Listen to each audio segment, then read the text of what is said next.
we're now streaming live on YouTube. Good evening, everybody, and thank you so much for joining us. This is our 4th British Film Designers Guild Forum, and whether you're an individual member, a guest, or one of our lovely sponsors, we hope you enjoy the next hour and 20 minutes. For those of you who are joining us live on YouTube, you may not know much about the British Film Designers Guild yet, so I'll just give you a little idea about what we stand for. The Guild was formed over 70 years ago with the aim of raising the standards and the profile of the art department and protecting the interests of its members. Those core principles still apply today, and we're flourishing and an evolving community, and we have over 530 accredited, skilled technicians and designers whose talents span the various branches of the art department in film and television. Before I introduce my lovely panel that you see in front of you, we're just going to show you a short clip of Taboo, which is just 1 minute and 30 seconds to just refresh your memories about the show that we'll be talking about. Mads, over to you.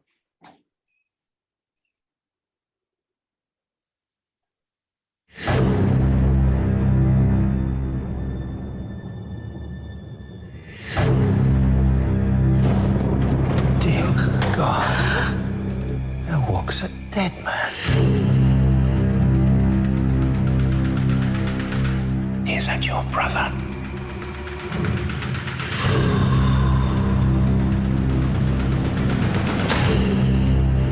They said you were dead.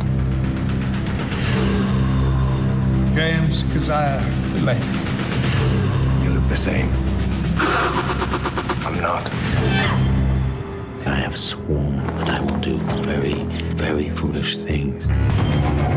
You know, Delaney might just be crazy enough to take us all on. The king, the company, and the Americans. You do realize this whole business is about revenge. I have work to do. That man will hang for treason. Just kill him!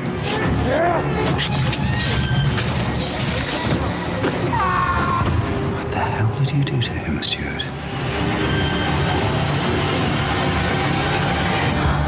Forgive me, Father, for I have indeed sinned.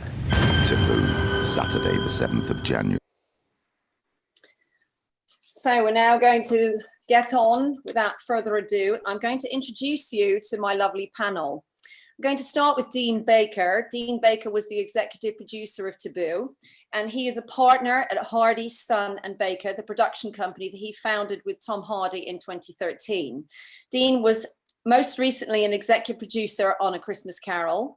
Along with his partner, Tom Hardy, Dean is set to produce Once a Pilgrim with Working Title Films, Warlord with Carnival Films and Universal, and Shackleton with Studio Canal. The British Film Designer Guild are very proud to have him as a patron. Tim Bricknell. Hello, Tim. Tim was producer of Taboo. He started working in the film industry in 1995, and in 1999, he met Anthony Minghella. His career really took off, and he worked with Mr. Minghella on films such as The Talented Mr. Ripley, Cold Mountain, and Breaking and Entering. He is no stranger to television, producing the #1 ladies detective agency, The Fear, From There to Here, Taboo, and Trust. He is currently working on The Power, produced by Amazon Studios. Olly Robinson, thank you for joining us. Olly Robinson was the first assistant director, and he is an assistant director who switches between high-end TV and film projects. He's currently working on Pennyworth Season 2, but other credits include Louis Wain, The Dark Crystal, The Death of Stalin, Howard's End, and London Spy. On Taboo, he was the principal first assistant director on all 8 episodes. Mark Patten. He's a cinematographer working in both analog and digital formats across all media. Combining a mixture of professional leadership with in-depth experience, Mark has built a strong roster of clients with whom he collaborates on various projects, from advertising through TV drama and full-length feature films. He's been involved in the marketing campaigns for both Ridley Scott's Prometheus and The Counselor. He's also shot second units on other Ridley Scott feature projects, including Exodus of God and Kings and The Martian. Mark's recent feature projects include Luke Scott's Morgan and Rob Lawrence's feature, The Minuteman. TV shows include Taboo, McMafia, and Pennyworth. Then there's me. I'm going to skip over me because a lot of people know what I do, but I just briefly tell you I was production designer on Taboo. I've collaborated with Ridley Scott on over 9 projects. I first met him when I got a job on Gladiator many years ago, and we've done quite a few things together since. But I was delighted to be asked to work on Taboo, and it's a wonderful period. And that's all I'll say about myself. Joanna Eatwell. Hello, Joanna.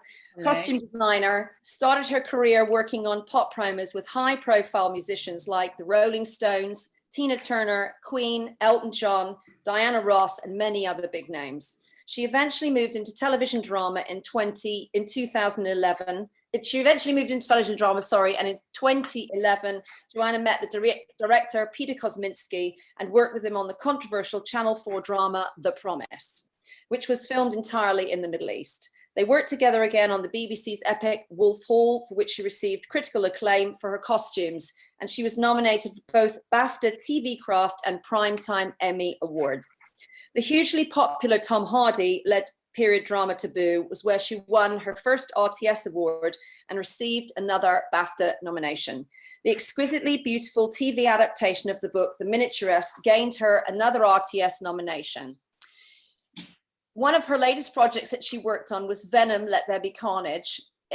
She's just finished it, and it saw her reunited with Tom Hardy and Andy Serkis, who she had worked on previously on A Christmas Carol. It was a project produced by Columbia Pictures in association with Marvel. So good evening to my panel. And we're going to start, I think, with you, Dean, because I'm sure people would like to know, how did the idea of Taboo come about? Yeah, sure. It came from Tom. I mean, right back years and years ago, he played Bill Sykes in Oliver. And he kind of had this idea, wouldn't it be fun if there was a character that had the violence, the capacity for violence that Bill Sykes had, but if you combine that with like the brain of a Sherlock Holmes, that was his idea for kind of James Delaney, and that's where everything kind of started from Tom's point of view. He thought, wouldn't it be cool if we took that character and we put him back into, I think at the time it was 1880. I think it was sort of Sherlock Holmes kind of an era London. And that's kind of where it came from. We then brought Steve Knight on board, and Steve actually thought we should move this earlier.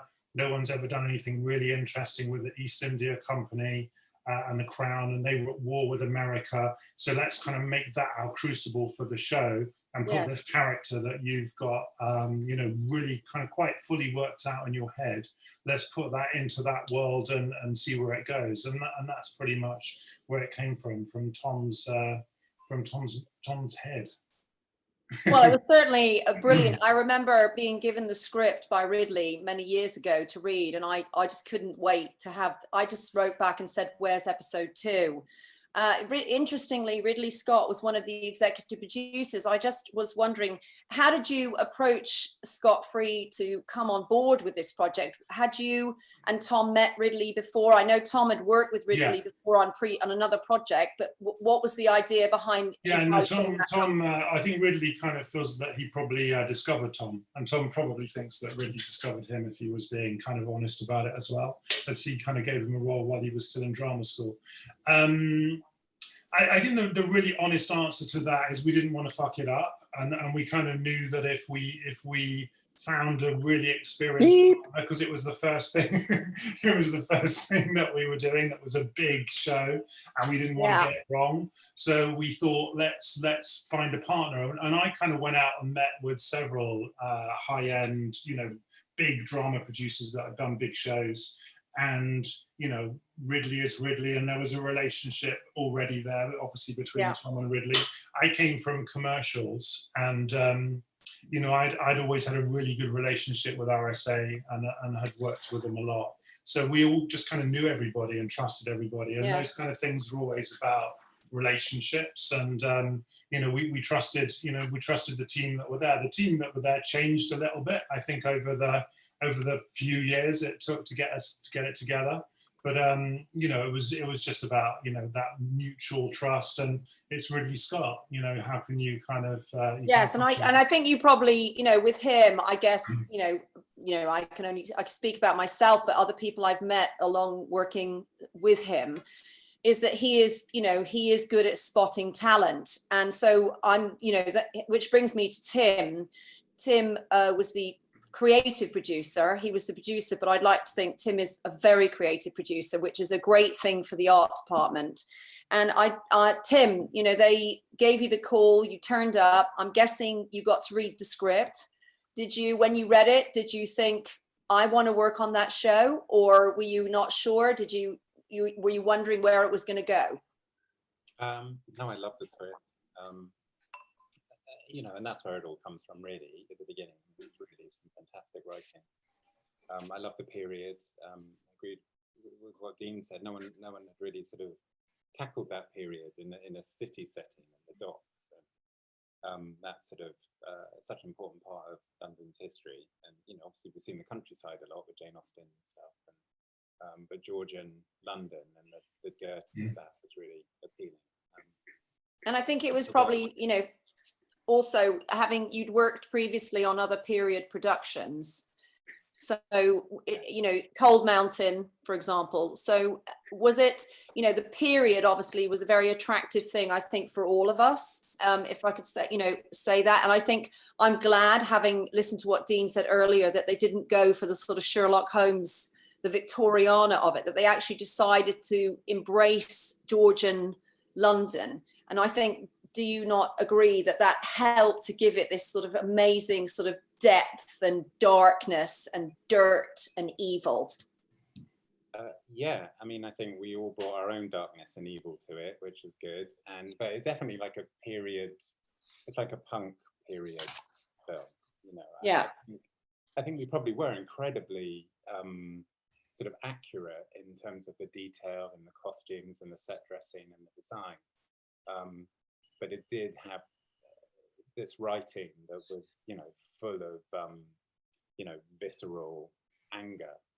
Yes. Something you often see in especially in BBC period drama. Yes. Not to diss it, but it felt very different. And to work with Tom and Ridley, I mean, yes, of course. From the beginning.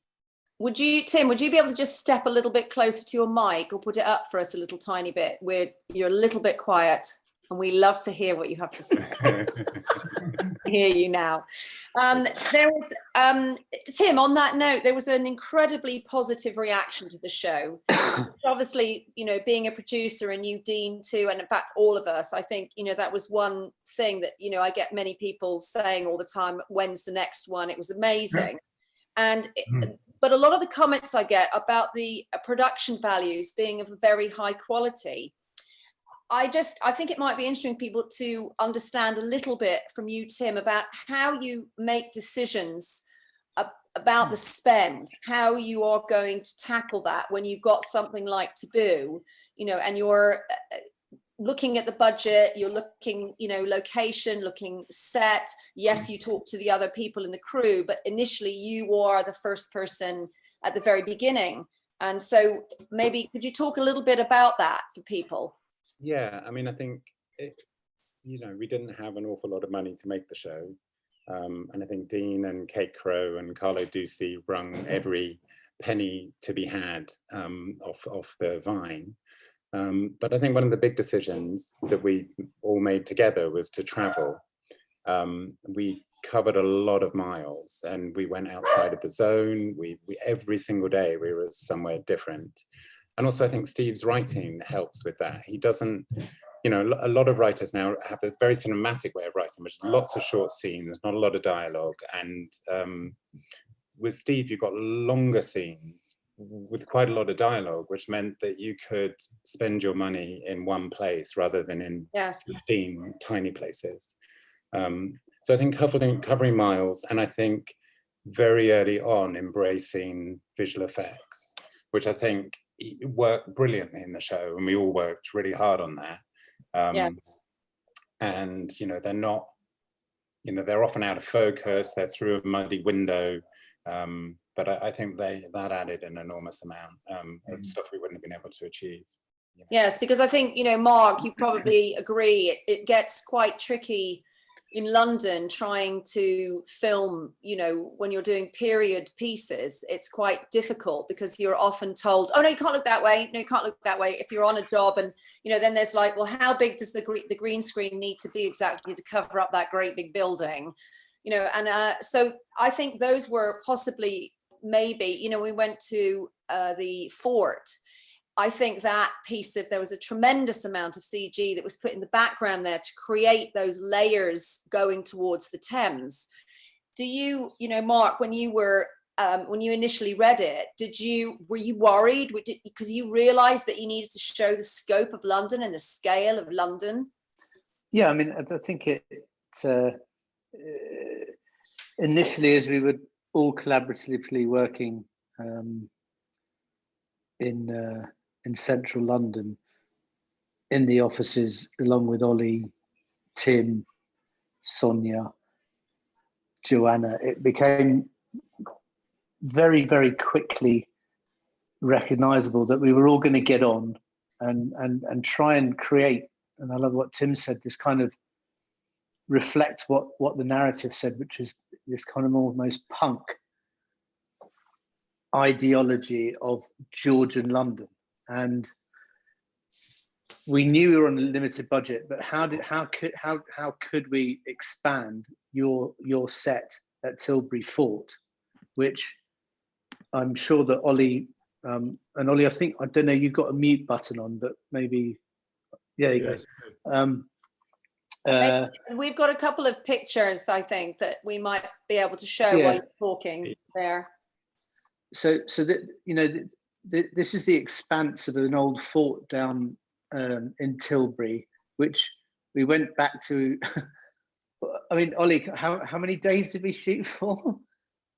Well, we split it, didn't we? We split it over the end of block 1 and the beginning of block 2. Yeah. But I mean, we must have done a very large portion of the shoot. I can't remember exactly, but 119 maybe. Oh, in terms of total days, days we shot for, I think, 117. I mean, it's kind of crazy, and that set was left up over a period while we bridged the two. Yeah, we had to leave it up for quite a long time. I don't know if you got any other shots to look. So this was like, for the viewers that are watching, this was one corner of it that was built, and all those buildings that you see were put up. There wasn't anything existing. We were very lucky with the fact that we had some water at the back, and we kind of, it was interesting because that we were by the Thames in actual fact. If you will remember, the Thames was there, but we weren't facing that way. We faced the other way, and we were pretending the Thames was on the opposite side to the actual Thames. And I think it was, you can see there, the mud was phenomenal. I don't know if you all remember that. Joanna, it must have been quite tricky with costumes trying to cope with that level of mud.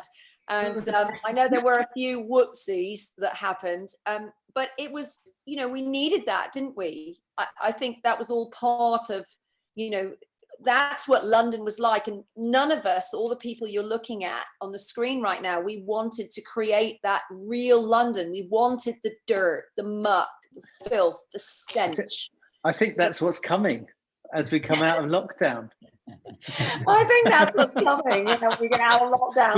We're going back. We're going back to Georgian London, and just saying, how wonderful the textures are, and I think that initially in all of those, those weeks of prep, led by all departments, that we really wanted to embed. I mean, that's a great shot that Olly's taken there of, that's real. That exists, and it almost feels like those characters have never come out of that time zone. And we were supremely lucky to find, I remember speaking to Tim and taking a weekend off and I'd never really been to the mouth of the River Thames, and went there with my young daughter and mulched around and said, look, I think this could marry quite well with with Sonja's world that she built at Tilbury.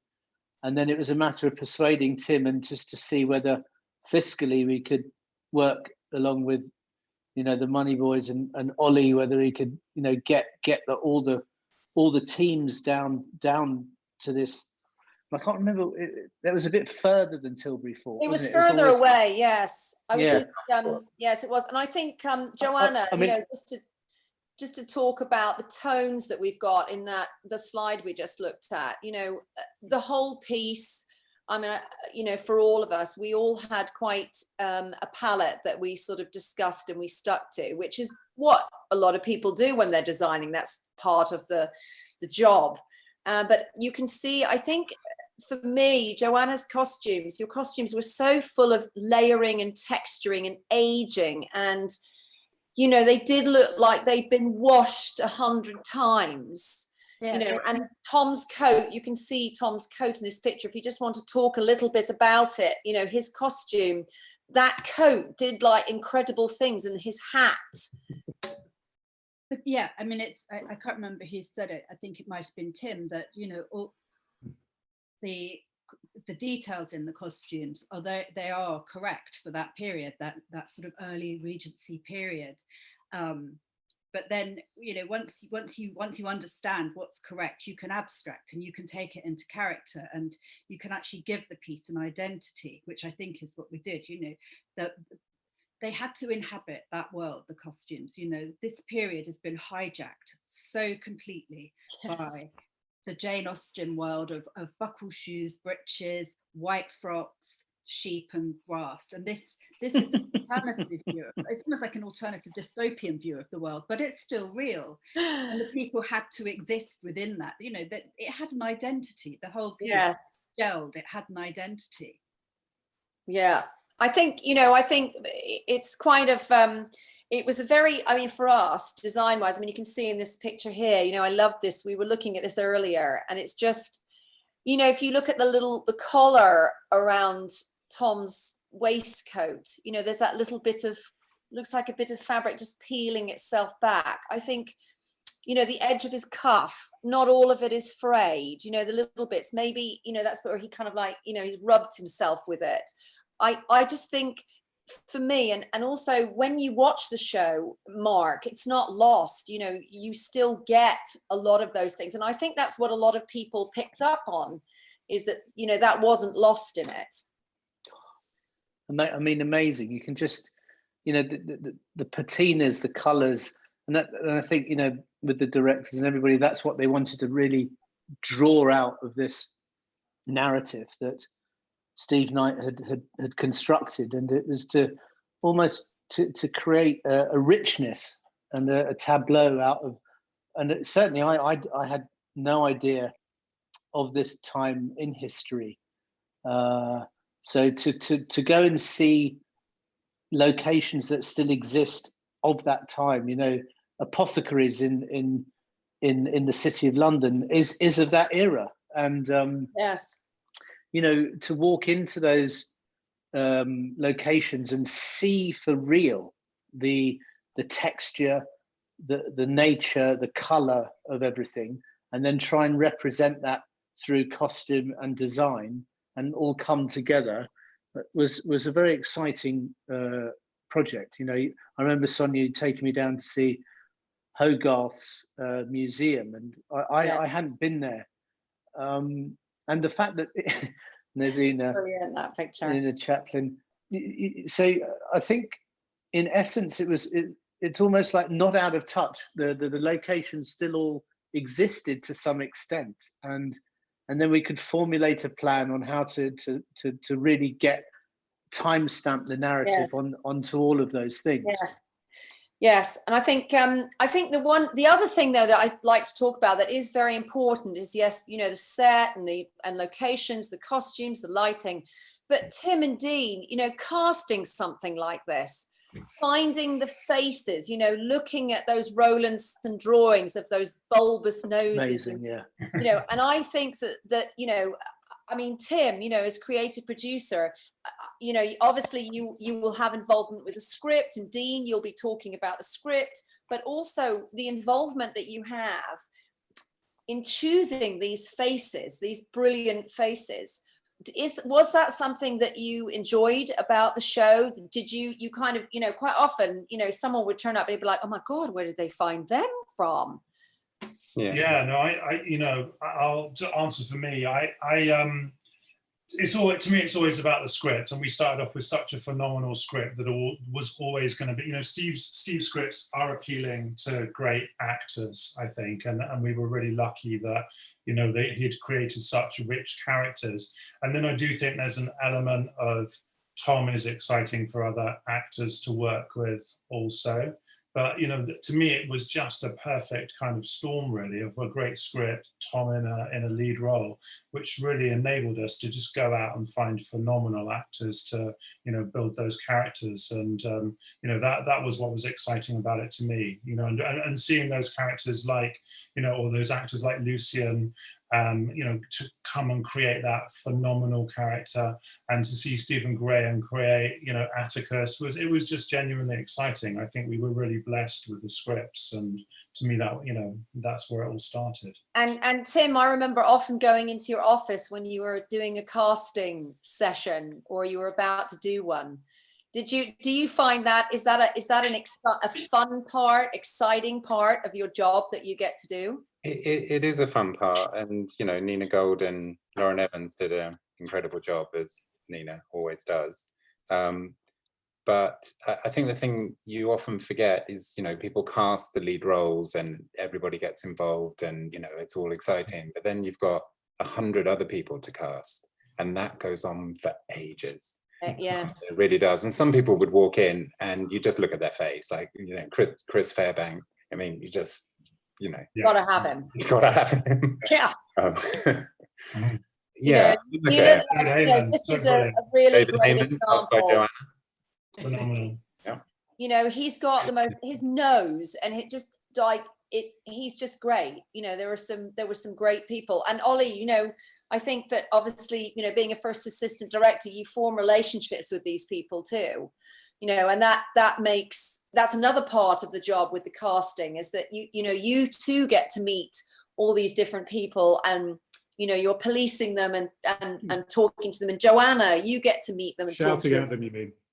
Yeah, sorry. Shouting at them. Yeah, shouting at them, and hopefully like gathering some interesting stories along the way of mad things that people do.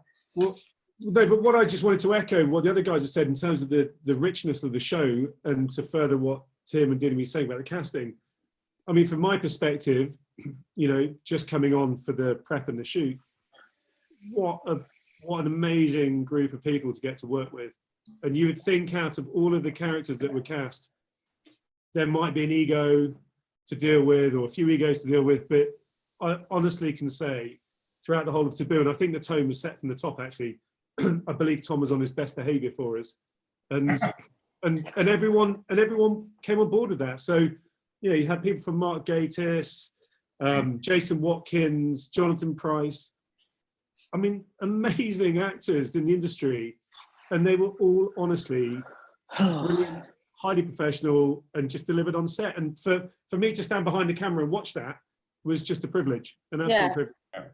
It really was a dream cast, wasn't it? Yeah. Edward Fox played Tom's dad in a green screen moment. I mean, that was great. When he turned up, I couldn't believe it. I was like, oh my God, that's like amazing that we've got him. And he just lay there, didn't he? Yeah. And he was, there was that scene. There's a scene in the morgue where he has he's got the pennies on his eyes for the boatman. Yes. And when Tom goes to see him, that was a rather moving scene. And in that scene, his character is involved with a lot of the sort of death that is associated with the morgue. And we see this, he walks through the bodies and they're talking to him, these tortured souls are talking to him. And I think that was one of the main, a lot of the comments about people's morality that was there is a confusion between the line of morality and, the character of James Delaney. One minute you're kind of loving him and the next minute you're really not sure what he's going to do next. And we looked at a lovely Can I set just of. jump in there, Sonia, just echo something that the guy said earlier about the scripts, and there was kind of richness and a darkness to the scripts. And again, you know, it's not, I have no editorial input in the process, but again, to witness it on set, I think Stephen Knight wrote really, really rich and quite dark scripts, and, you know, reading them and breaking them down was incredible. And then Tom on set would, you know, take it another level, take that darkness another. Him and his dad Chips would tweak something, adapt the story slightly, and they would just take this kind of dark, fascinating world and just push it further to the point of, I think on set we all knew that we were making something unique, interesting, and special, but I, for one, didn't know how it was going to be received by the BBC audience. And so in that sense, it might have been a bit of a gamble. But I mean, yeah, I mean, what a brilliant kind of thing to witness. In terms of... It's actually really interesting, Olly, because I think one of the things that Tom and Chips actually brought, you know, to Steve's writing is they pushed it, you know, darker. I think, you know, Tom really wanted to lean into all of that supernatural element of it. And, you know, and creatively, as you know, they were all three of them created the show. They definitely pushed Steve to, you know, the darkest version of his writing, which I think was really exciting. Yeah. Yes. And I think it, you know, I think a lot of people, when they watch the show, you know, I was worried I thought, oh, it's quite, they might be a bit scared, but actually not. I mean, there was quite a lot of grim bits in it, but the thing is, it was part of it. It needed to be there. And also, you mustn't forget what period we were in. We were in Georgian England. It wasn't the nicest place in the world to be at the time. And I loved the fact that we added this piece to it. It seemed to sort of make so much sense. And I think, you know, Joanna, with the, you know, the change here with Tom, you know, going from that look to then suddenly having to go to that other, it must have been, you know, talking with the makeup artist. And, you know, Tim, I don't know how much involvement you had, or Dean, in the patination on his chest, or was that something that he came up with? It was kind of, it was something that Tom came up with, but it did go through several kind of different iterations. He always wanted that kind of tribal tattoo look, and you know, those are the kind of things that really excite him as an actor. So yeah, he was very hands-on with all of that look and design. Yeah. And he got sometimes there was quite a lot of getting carried away a bit, wasn't there? I think we've got a photograph, haven't we, Olly, where he's sitting in front of a fire up in his attic, and you know, he I think that you know, and it was really quite disturbing. Mm-hmm. I was very interested in the drawings of Rowlandson, and because we were looking at, you know, what it was like in that time, you know, in Georgian England. And I think, you know, you could go back a bit before and look at Hogarth, you know, and that was fascinating, as Mark said earlier. And Joanna, I don't know, you know, what were the influences, you know, were there any artists that you particularly drew to create some of these things?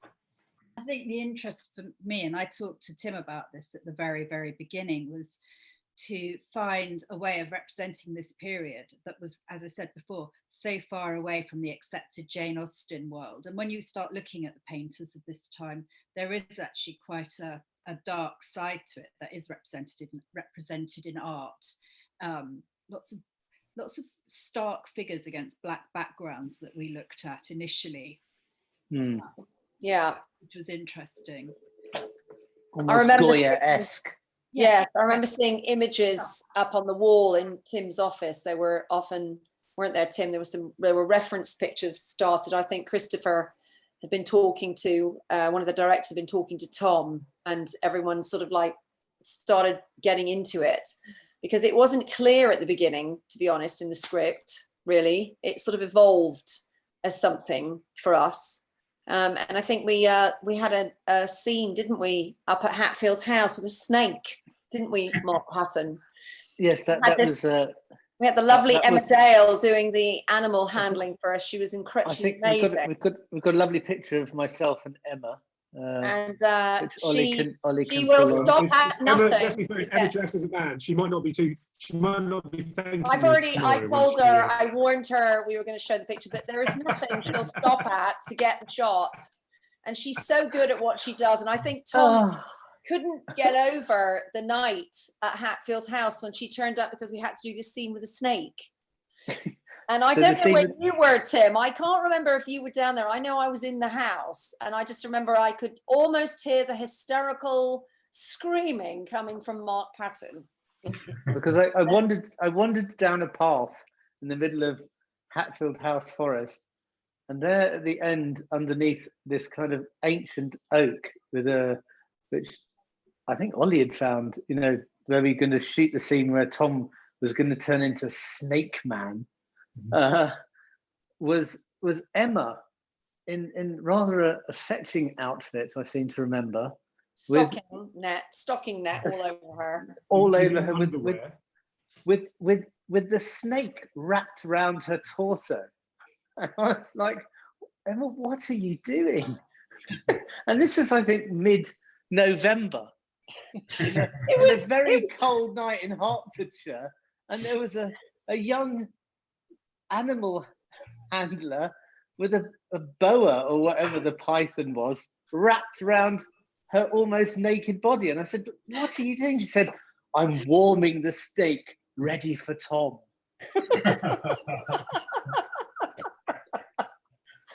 So it's all these wonderful moments, and you know, I think each show has them. But what was very endearing about this show as it went on, you know, for those 119 days was that everybody became very invested in it, in its true madness, and I think that's held together by the narrative, obviously, and what we were going to get on each day as it turned up, because it wasn't normal in any sense, and it wasn't normal. No, and but from that, and we all got very tired.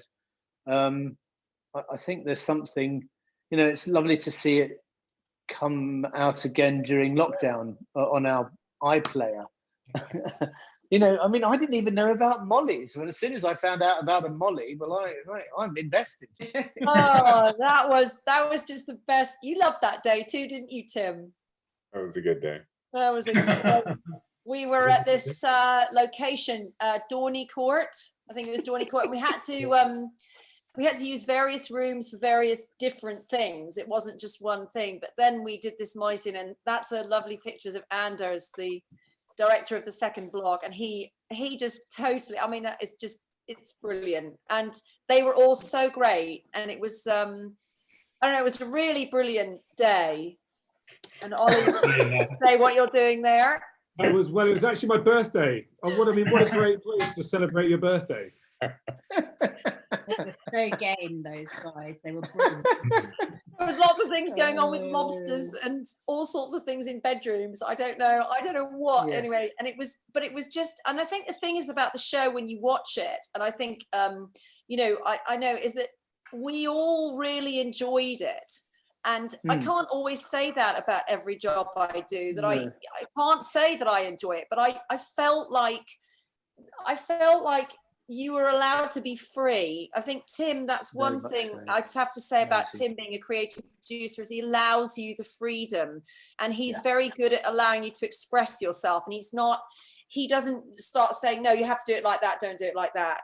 And you know, and there is a putting of the brakes on in certain things, and he obviously will offer advice and talk about it. But I think, you know, for me, that is one person that is so vital in this whole way that we work, you know. And I've just worked with something with Dean, and you know, I talked a lot to Dean about when we were working on A Christmas Carol, because, you know, there was a lot to discuss visually, wasn't there, Dean? And you know, that was a Stephen Knight written piece. But I think, you know, with Taboo, I think it needed that, didn't it, Tim? It needed that extra injection of madness to come from lots of different people to make it what it was.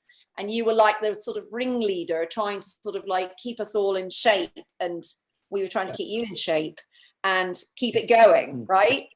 Yeah. No, I mean, I think the hardest thing on any show is to get every department to be, you know, on the same tracks.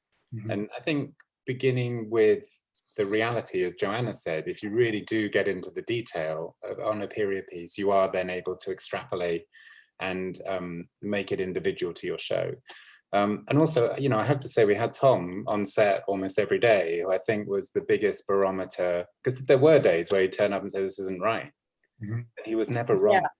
I think what's really interesting about that is, just like Tim was saying, it's such a team show. I think, you know, every head of department was so brilliant and so trusted by everybody. And I can't imagine what it would have been like if we had like one person that didn't gel or, you know, didn't have the same vision for the show. Because I think there was complete trust in that entire team. And it really did feel like much more than is traditional, I think, on a TV show. It felt like a massive team effort. It didn't feel, you know, like everybody's voice was so important at all times. Yes. Everybody had so much to add.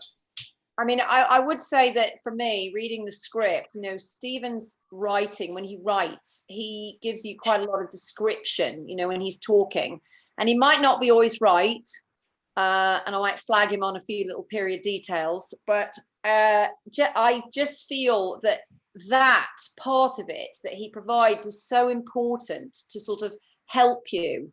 I mean, I don't know, Mark, you know, for you, when you read it, I mean, obviously you're influenced by me, Joanna, the locations, the sets, you know, all those things. But I think that there must be something in the writing when you read it, a script at the beginning like that it gets you going and you start imagining what the tone's going to be like.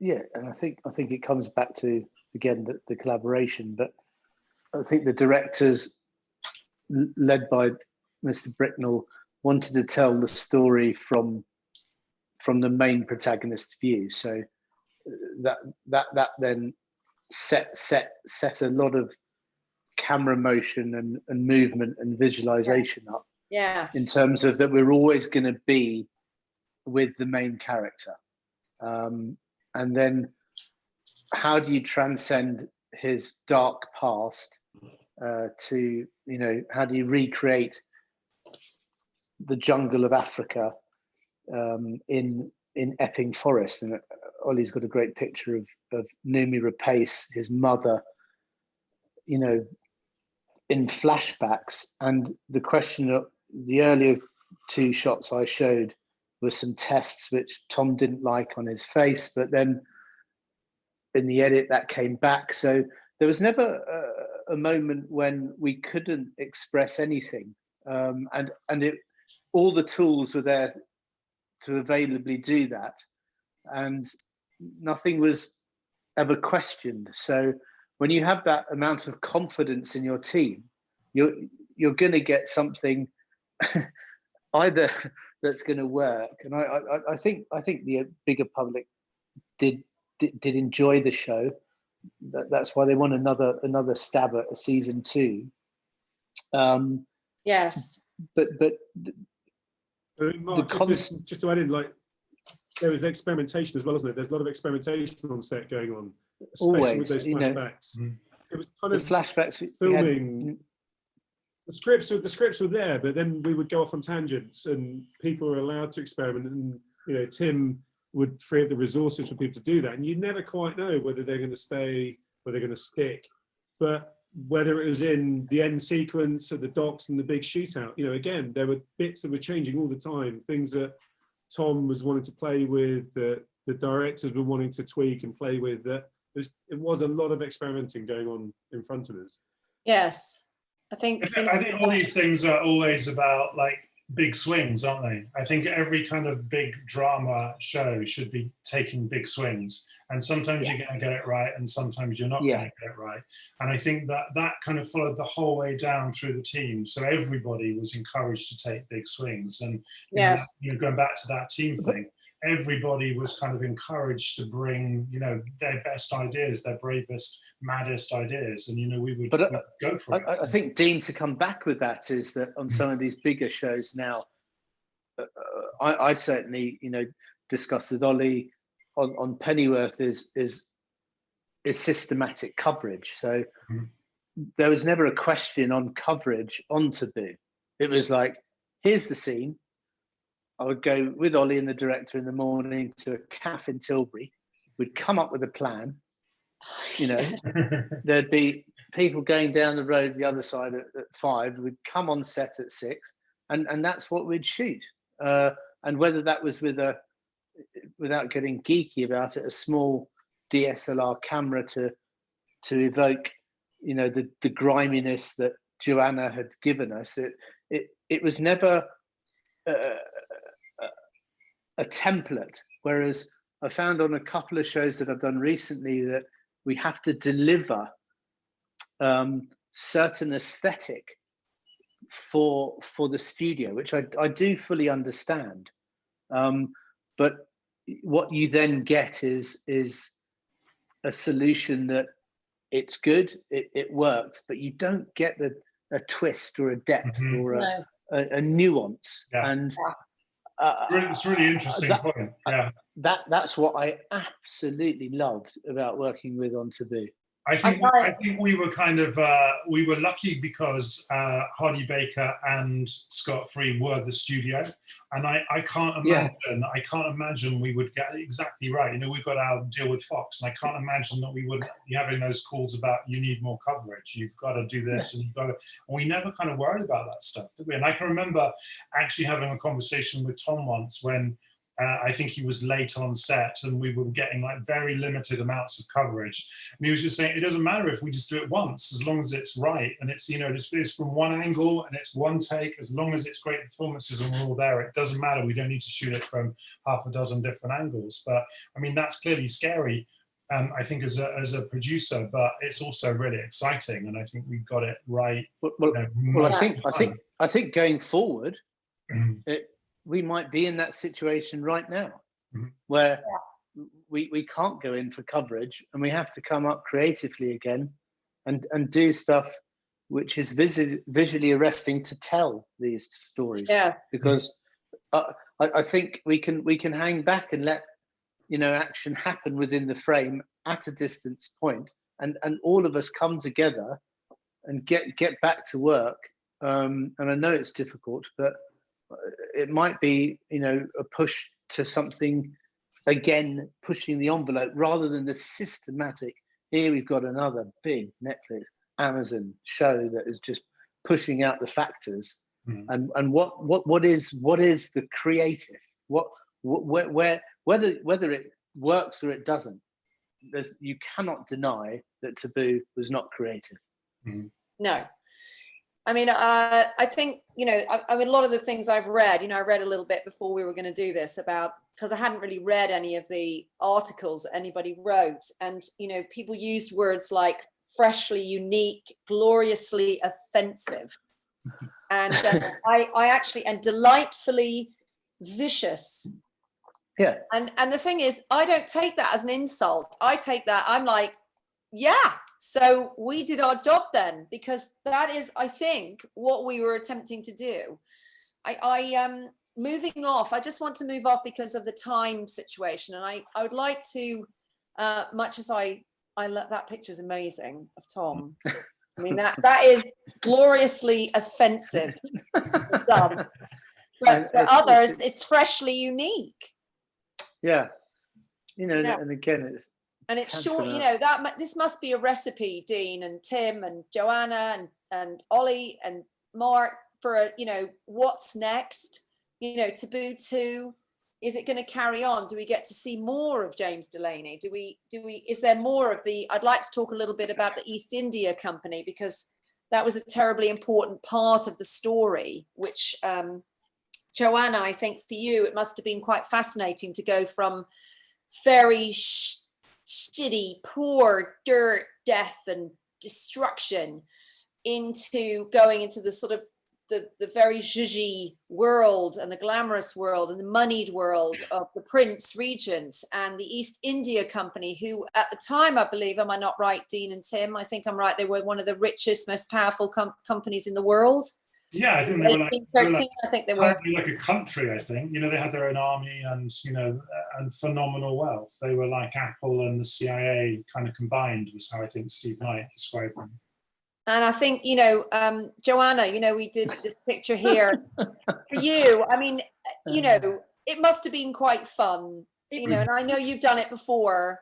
but it is quite fun, isn't it? I mean, the Port of London, or Tilbury, where we were, the port where everything came into, was decaying. The King was decaying. The East India Company had a sense of decay. So it was finding different ways to portray what was basically rotten. Yes. Yeah, and I think he, you know, there are some wonderful shots of, you know, when Tom comes to visit him, or when his equerry is walking up the long walk to that room, and he says, "How is he today?" And there's a line about his boils or something that he had, and I don't know if anybody picks that up when they're watching it, but of course he's walking up there and he says, how's it all going today, or something like that. And Tim can probably remember the line. It was something, and he just said, "Oh, how's it going?" And it was about his boils, wasn't it, or his gout, or something bottomly. And I just remember that scene was so brilliant, because it was it just was like that man didn't care. He was just like, "I don't care what I say to this footman, because no one can hear me, no one cares." And I think there was a lot of that in the writing that was so great. And the Prince Regent was a wonderful, I think we kind of invented a few things with him as we were going. I remember giving him an ostrich egg for his eggy soldiers, because I thought that would be funny.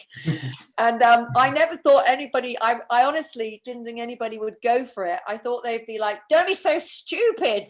And the thing was, we did go for it, you know. And he had a tortoise on his table, which had a little salt and pepper and mustard saddle that my friend Kate made, and it was a real tortoise.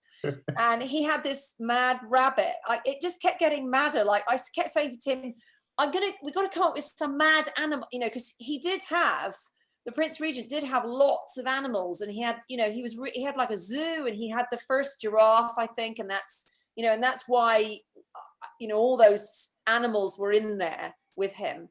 And I think that kind of gave the lighter side of what was going on. And then you had the dark side of the East India Company, although the Prince Regent was trying to be like, you know, I'm in charge, but he was just like, yeah, whatever.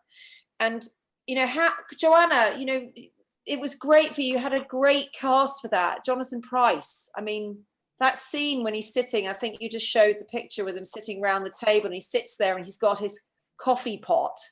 And I think there was this whole thing, wasn't there, that he was going to drink all the coffee and not offer it to anybody else.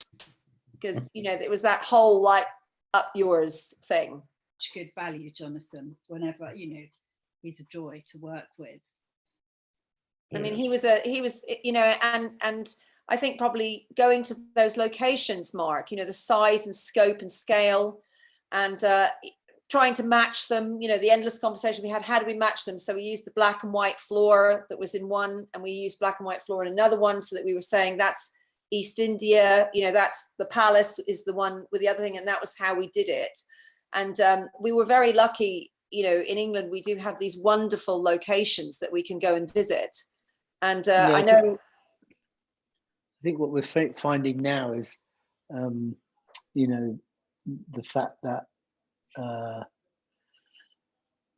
we find ourselves, you know, reutilizing these locations more and more. But I think we were very lucky when we went out. We could get to go to all of these wonderful environs within our M25 boundary, and really put those on the map. And I think the more it's fun looking at TV shows now to see how they play those different locations. But you know, I think we got first dibs at it. Yes. And it really made sense of it for our time scale. Yes, I think it was. I think, you know, also there were quite a few sets in this. So Olly, you know, scheduling was obviously quite challenging with all the cast, locations, studio availability, cast availability. We talked earlier about, you know, Tim said about how many casts there are. There were a lot of cast, you know, and that's like, how do you start to dissect a show? How does that work on something? You've done it before, yes, but, you know, was it particularly difficult? I mean, I think every show has its unique challenges. Taboo certainly had a catalogue of its own. I'm not sure if I'm allowed to say, but for a a large part of the we had 2 scripts and 4. So, you know, we had ideas to build sets, we had principal actors we had to book, we had costumes we had to make, we had makeup fittings we had to conduct, and only doing that with half these scripts that you're about to film obviously means you're spinning quite a lot of plates, because you can't lock any of that in until you get all of them. So, you know, it pushed us all right up to the nth degree in prep, but I mean, that's not unusual, I think, on a lot of shows.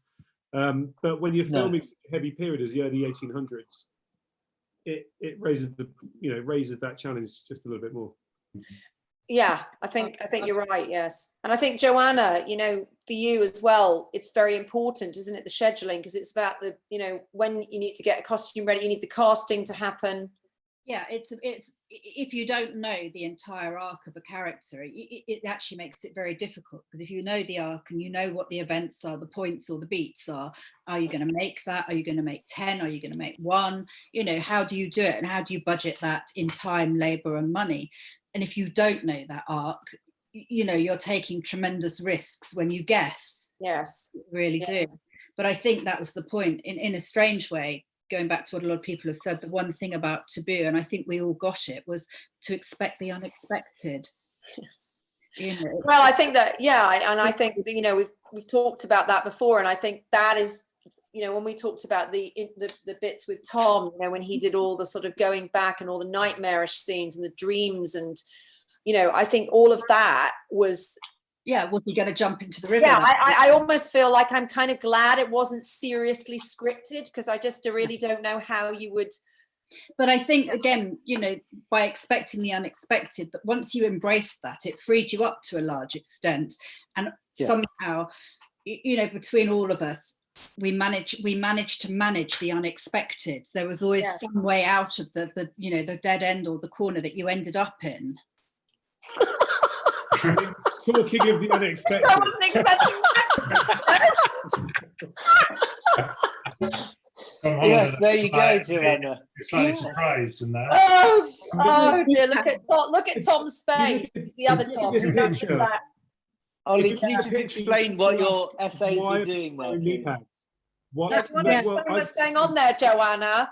Oh my goodness, that was one of the parties, wasn't it? That was the ball scene, wasn't it? And the meat and the livers being slapped around in the pig's head. Yes, it was. Yes, they were. We got so lucky with our essays. They were so. Can you imagine doing that now? Oh, the thing is, you know, for everybody that's watching, it's quite fun, because, you know, it was quite a while ago that we did this, and I think it's quite fun. You look at it, and, you know, filming sometimes can be quite hard work, can't it, for everybody, and it can be quite stressful. But I think that you've got to always remember that sometimes you need to have a laugh, you know, and you need to enjoy it. And I think that we did all, generally, there was quite a lot of madness and bonkers things that went on, and we did. And we did try to enjoy ourselves. Mark Patten seems to have really enjoyed himself there. As always, you've got to enjoy yourself. When you work. Because you know, the thing is, and it is what you do, and it is your life, and you know, that's what we spend our time doing, and we're with each other, and you know, and you need to get on, don't you? It's very important.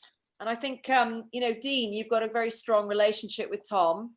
And I think that that's great. And you formed your company with him. And, you know, you also have a strong relationship with Stephen Knight, which you know, hopefully is going to, you know, carry on, something that you'll have. I think, you know, I hope so. I think we're all getting together for Great Expectations, aren't we, Dean? Yeah. I really hope so. That would be amazing. Get the dream team back together. Listen, we try on everything we do. You're always just so busy. So it's just, you know, we were really lucky to get Joe last time, and we got Sonja last time. But you know, it's you guys are just too in demand. That's the trouble. Yeah, well, it's difficult, isn't it, with pacing things with everyone, you know, everyone's diaries and you know what they're all doing. Yeah. And but it was certainly, you know, I get a lot of people emailing me about Taboo, saying, when is Taboo 2? When is Taboo 2? Yeah.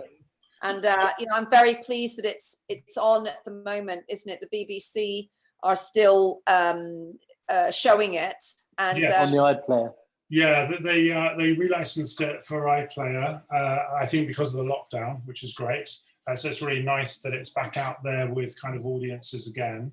And yeah, we are working on a second season, and we've kind of, we had a bit of a false start. Steve wrote 6 of 8 scripts, and Tom decided at the end that we were straying too close to kind of Pirates of the Caribbean territory with them, which in fairness we kind of were, because we were in the Caribbean, we were on an island, they were sort of pirate-like, and the EIC was there. So it was kind of, you could see where we were, certainly when you got Jonathan Pryce and you got Tom Hollander, and they've both been kind of stars of Pirates of the Caribbean franchise as well. So Tom was right. And so we've quite recently, we've pulled back from that. We've got a new approach to it, which feels really exciting and really bold. And Tom is kind of prioritizing it as something to get back into. We were at one point thinking we'll do a season that Tom is only minimally in. Yes. And that we went a long way down the line with that as well with Steve. And ultimately Tom said, I love this. It's really special to me. Me and my dad and Steve all created it. James Delaney's a really special character for me. I don't want to not be in it. So we stuck a pin in that one as well. But yeah, hopefully this will be the one. And, it will be, I think there's also that thing about second album syndrome. Yeah, there's always this slight fear that you're going to do something that doesn't feel as fresh and as exciting as the first season did. Or it might seem that you're trying too hard to do something that's fresh and exciting. So hopefully we'll get it right this time, and it will happen. Yeah, you'd agree with that, Tim? Yeah, I mean, where was the desert island on season 1? That was me just testing to see that you were still paying attention. Anyway, it's now it's come the sort of time that I think we've all loved talking about Taboo, and it's been wonderful having all of you. And I'm so pleased that we could all do this together. And there are a few people missing that if they're watching, I'd just like to mention that Tori Parry, we miss you more than we can say. And Emma Dale, I miss you madly. Thank you for my flowers that you sent me. They're beautiful. And we couldn't have done it without you guys. And there's so many people who worked on it who were so great. And, and all the construction people in my art department, and Joanna's team and Mark's team and Dean, Kate, she was great. And I think, Tim, with a lasting thought, what would you say that you came away with after you did Taboo? Is it unlike anything you've ever done? And would you like to do another one? Careful what you say now, Tim. Yeah, I'm sure we've asked you this question before. Would you do another one, Tim? And I'm not sure what the answer was. I think I was busy doing. I would love to. I would love to do another one. I think it was a very small group of people that were collaborating really well together. And in the end, I think that's the most important thing. I think a lot of shows, there are too many people. We also didn't really have a showrunner on set. I mean, that was kind of Tom. He was our barometer, whether we were getting it right or not. But as a collaboration, I think it was a good lesson in how sometimes that is stronger than an auteur. To create something that's really, really detailed and on not much money and very little time in miserable weather.